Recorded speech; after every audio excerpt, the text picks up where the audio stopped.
हल्के assembly Kukatpally Moosapet division के BRS से ताल्लुक रखने वाले साबिक कॉर्पोरेटर टी श्रावण कुमार की जानिब से मूसापेट में दावत इफ्तार का एहतमाम किया गया, जिसमें सदर बीआरएस अक़लियती सेल जिले मीरचल मोहम्मद गौसुद्दीन ने मेहमान खुसूसी शिरकत की।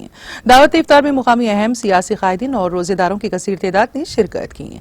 इस मौके पर ताम का भी इंतजाम किया गया था। साबिक कॉर्पोरेटर टी श्रावण कुमार ने मेहमानों की शॉल पोशी और गुल पोशी भी की। आज कुकटपल्ली हल्का मूसापेट डिवीज़न 117 में जैसो आज हमारे माजी कारपोरेटर श्रवण कुमार साहब की आज जैसो सालगिरह है 49 इयर्स के कंप्लीट हो चुके हैं ना। इसी मौके पे जैसो आज जो महीना है रमज़ान का, इस पाक रमज़ान के महीने में मूसापेट, जनता नगर, मूसापेट इनके जितने भी डिवीज़न में है पूरे मुसल्लियों को बुला के उनके घर के पास उन्होंने इफ्तार पार्टी रखे और इफ्तार पार्टी रखने के बाद यहाँ पे जैसो इफ्तार पार्टी का इंतज़ाम भी किया गया है और नमाज का भी इंतज़ाम किया गया है। उसके बाद जैसो यहाँ पे खाने का भी बेहतरीन तरीके से इंतज़ाम किया है।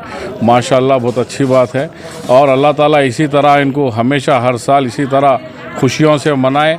अल्लाह ताला इनकी उम्र में और बड़ी बरकत दे और हम जो है सो पूरे जितने भी जो है सो रोज़दार है उनके तरफ से मैं जैसो तहे दिल से मैं इनको लिए जैसो दुआ के लिए जैसो मैं सबको बताता हूँ हमेशा खुश रखे। నా పుట్టినరోజు పర్వదినం సందర్భంగా ఉదయం నుంచి సంబరాలు చేసుకోవడం జరుగుతుంది। అదేవిధంగా ఈరోజు రోజుగారులందరికీ ఇఫ్తార్ విందు ఏర్పాటు చేయడం జరిగింది। డివిజన్లో ఉన్నటి 3 మసీదులలో తెలియజేయడం జరిగింది। మసీదుల నుంచి అందరూ ముస్లిం సోదరులందరూ వచ్చి ఇఫ్తార్లో పాల్గొన్నందుకు వారికి ధన్యవాదాలు తెలియజేస్తూ ముగిస్తున్నాను।